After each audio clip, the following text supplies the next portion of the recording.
वस्तूंकडे बघून ओळखणे आणि विचार करून आणि समजून घेऊन त्यांचे महत्त्वाचे उपयोग सांगणे आपल्या आजूबाजूला घडणाऱ्या घटनांचे निरीक्षण करण्याची आणि समजून घेण्याची क्षमता वाढते. आजच्या मजेदार खेळासाठी तुम्हाला फक्त तुमच्या आजूबाजूला असलेल्या वस्तू किंवा चित्रे हवी आहे. उदाहरणार्थ रिमोट, कुलूप, छत्री, झाडू, घड्याळ, आरसा, बादली, पंखा इत्यादी. आता जे आपण इथे करणार आहोत ना त्याच्याने तुम्हाला खूप मजा येणार आहे.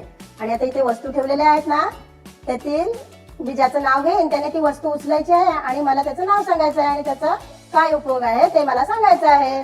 सांगणार ना? अरे वा. हे काय आहे? घड्याळ. आता याचा उपयोग काय करतो आपण? तू शाळेत किती वाजता येतोस? 10:30ला. अरे वा, छान. अरवी, ह्याच्यातील एक वस्तू उचल तू. काय आहे? बादली. बादली आपण कशासाठी उपयोग करतो बादलीचा? आंघोळीसाठी. आणि आणखी सांगा? कपडे धुण्यासाठी. अरे वा, छान. हर्ष, तू ह्याच्यामधून वस्तू उचल. काय आहे ते?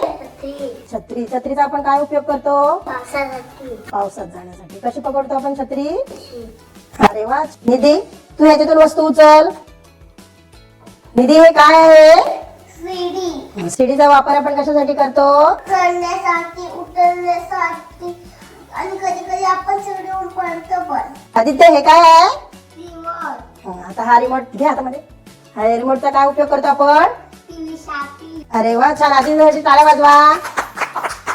याशिवाय मुलांना इतर गोष्टींची चित्रे दाखवून सुद्धा त्यांची नावे आणि उपयोग याबद्दल तुम्ही बोलू शकता. जेव्हा मुले त्यांच्या दैनंदिन वापरातील वस्तू ओळखू लागतात आणि त्यांच्या वापराबद्दल सांगू लागतात तेव्हा तुम्ही काही अपरिचित गोष्टींची छायाचित्र देखील दाखवू शकता आणि त्याबद्दल मुलांशी बोलू शकता. आम्ही लवकरच भेटू एका नवीन खेळात एका नवीन व्हिडिओसह. धन्यवाद.